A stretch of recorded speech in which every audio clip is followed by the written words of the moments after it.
I got a craft fair coming up in a couple of weeks' time, and I wanted to make some more of these 3D carvings to flog at the fair so I can afford to buy some more sandpaper. Anyway, I thought it was an ideal opportunity to show you just how quick and easy VCarve Pro makes the whole process.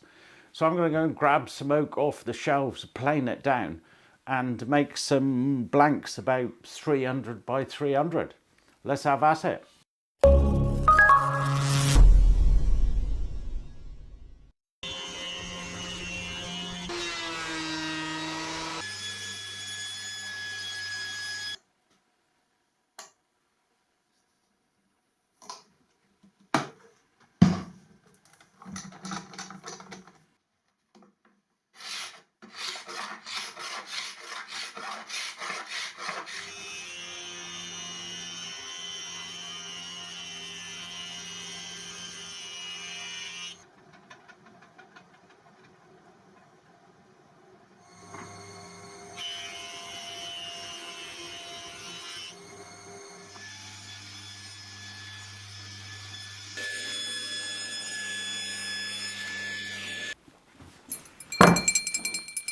Et voila, panel's done. Off to VCarve. Assuming you've got VCarve Pro open, click on Create New File. In the Job Setup window, make sure you choose single-sided and set the exact size of your piece, otherwise it won't carve it in the middle. So I'm 315 by 300 by 30 mil thick. My Z0 position is on top of the material and my XY0 is at the front left-hand corner. Make sure you choose high resolution and click OK. And that's the job set up, done. Walk in the park. Next, over to the clip art tab. Again, I'm making an assumption that you bought the clip art when you bought the software.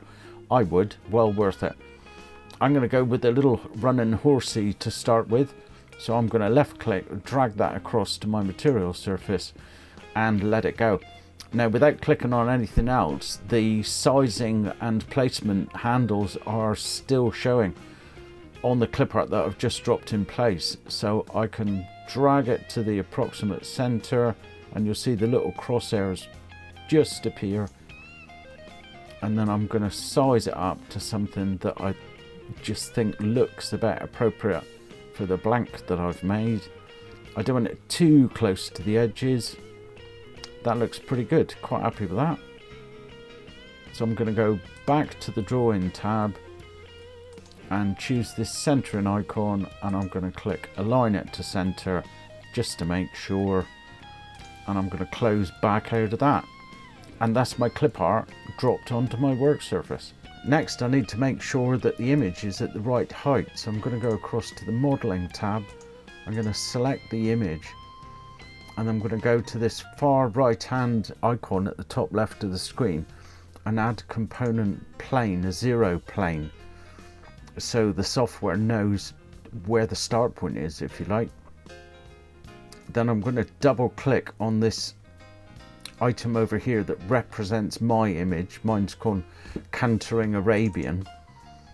This is a busy little panel, but the bit that I'm interested in is the shape height.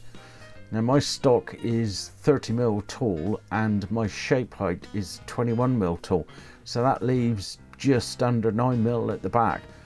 But I want to put a hanging hole at the back, which is going to need about 8 mil, and that's a bit close to my liking. So I'm going to drop this down to 18 mil thick. And then I'm going to click close. The next thing I want to do is go up to this create vector boundary around selected components. I can see mine's just deselected, so I'll reselect it and then click on that icon and I get this nice black line around the image. And just before I go off and make my first toolpath, I'm going to go across to the 3D view, deselect, and then I'm just going to click and hold down that left mouse button so I can revolve it. And if you put your mouse in the middle, you can tip it up and you can just make sure that there's nothing above that 0 plane, and that all looks good. And then reset your view by using one of these icons in the top right hand corner. back to 2D view and let's make a toolpath. So to get to the toolpath menu, it's this little icon up the top here. Single click and we can see the left hand pane disappears and the right hand pane slides out. So the first thing I want to do is choose this icon and make a 3D roughing toolpath to get rid of most of the material. I'm going to start by choosing the end mill that I want, and the end mill I want is a 1/4 inch flat bottomed end mill, 6mm flat bottomed end mill, so it's 1/4 inch diameter, number of flutes 2. All the rest of the settings I'm happy with. I know they work fine because I've used them before. So I'm going to hit select on that, happy with that. This next little box is for us to tell the software what it's machining. So I'm going to choose that vector that we added in, the black circle that goes around the image. And once that's turned to pink, we know it's selected. And I want a 1mm boundary offset, so this roughing pass leaves enough material for the next finishing pass to finish off. Everything else I'm happy with. I'm going to leave the same and I'm going to click calculate. What I've got on the screen now is a whole mess of blue lines which represent where the tool path is, what the bit's going to do. So if I slow it down by dragging this blue bar and then hit the play button, you'll be able to see what the tool's going to do. Really slowly, so I'll speed that up a bit, otherwise we'll be here all day watching it and we'll all fall asleep.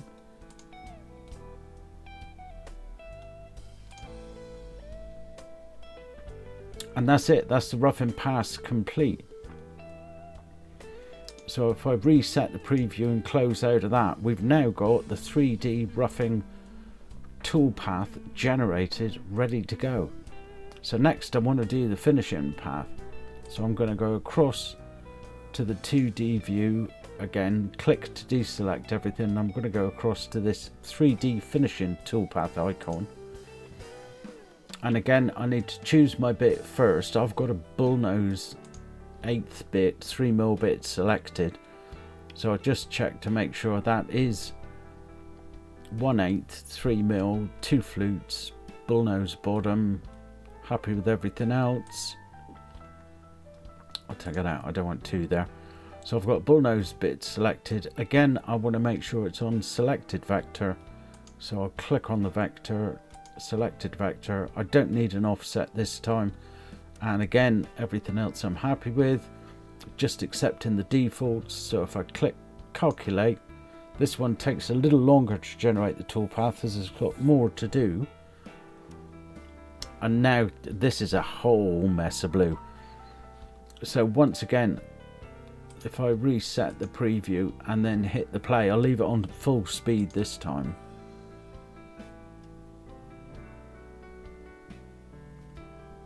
And that's what we're going to get, a picture of our finished dancing horsey. So really happy that as well. I'm going to click close. And now what I'm going to do is go ahead to look at this toolpath summary and see what time it thinks it's going to take. Ouch. I think it's going to take a hell of a long time. So 3 hours to rough out and 9 hours to finish. So let's go back, see if we can speed that up at all. So I'll double click on the 3D finish. That's based on an offset. Let's try it on a raster. We'll leave the raster angle as it is and we'll go calculate again. That looks even worse, solid blue, didn't it? Let's reset the preview. Looks okay. Click close. Back into the summary. And that's made no difference at all. I think I'm going to run it anyway and just see how long it does take. I found with mine it seems to complete quicker than the estimate believes. So I'm going to hit close. Next I want to save these two. So I'm going to click on the save button and I'm going to select visible toolpaths to multiple files. Make sure I've got all toolpaths ticked. Then I can save the toolpath back to the folder I made. And that's the name it's going to pop in front of the actual toolpath names.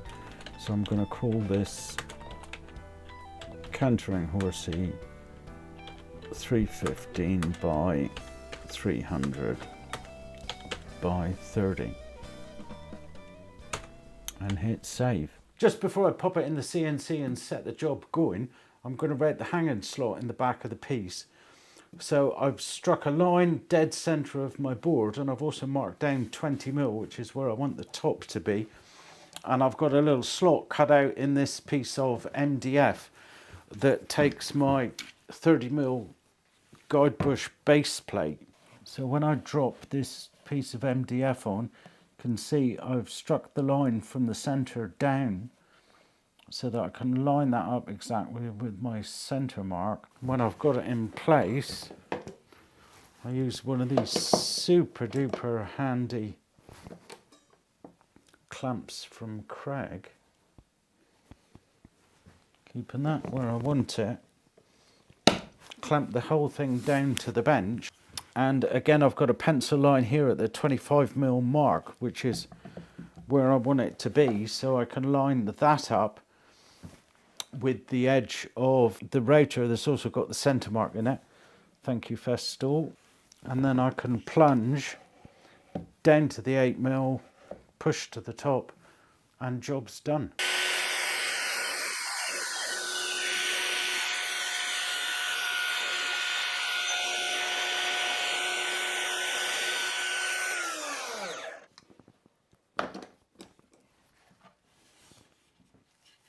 So welcome to my little CNC setup behind the end wall. My piece is clamped to my waste board. I'll run through my setup with you in a separate video. All I got left to do is to set the XYZ0 on the machine, and then we'll hit the button, press record, and away we go.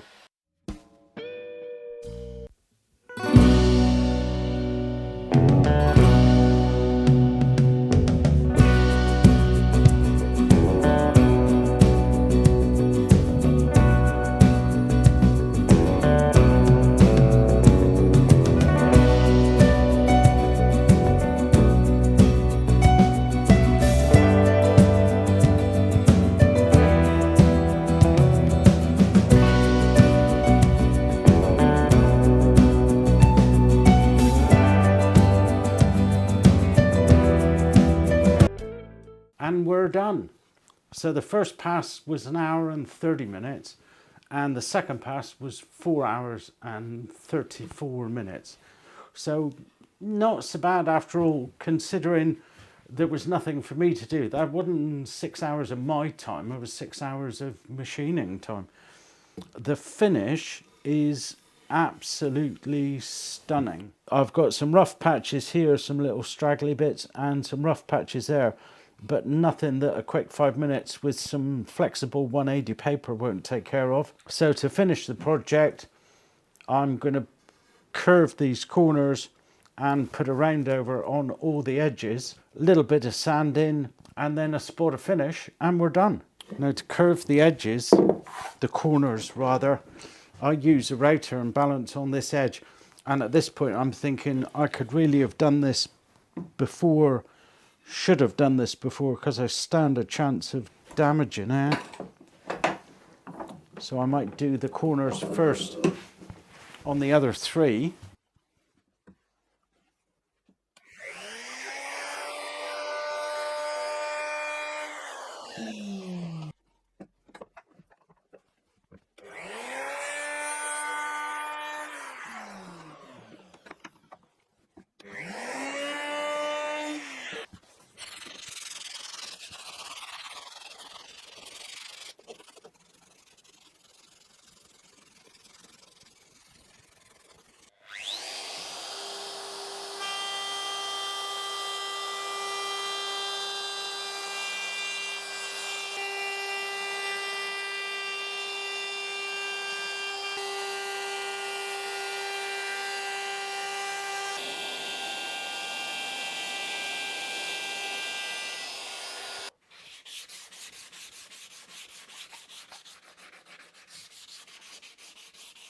For the finish, I'm going to go with my current favourite of mineral oil and beeswax, as it brings out the grain beautifully.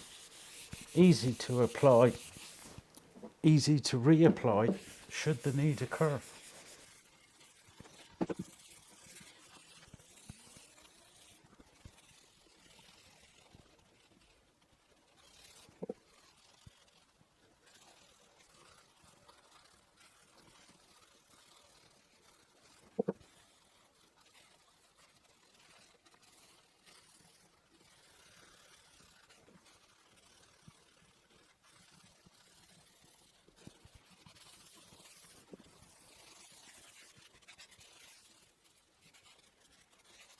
And there you have it. That's all there is to it. So the answer to the question, can VCarve Pro really make it that easy, is yes. In total, I think about an hour of my time and 6 hours of machine time. And I've got a lovely piece of wall art that hopefully somebody's going to cherish and hang on their wall for years to come. Anyway, thanks for watching. Hope this video was of some use to you. If it was, please consider a thumbs up, and why not subscribe to the channel to see more antics in the workshop. Thanks so much for watching, and see you next time. Ta-ra.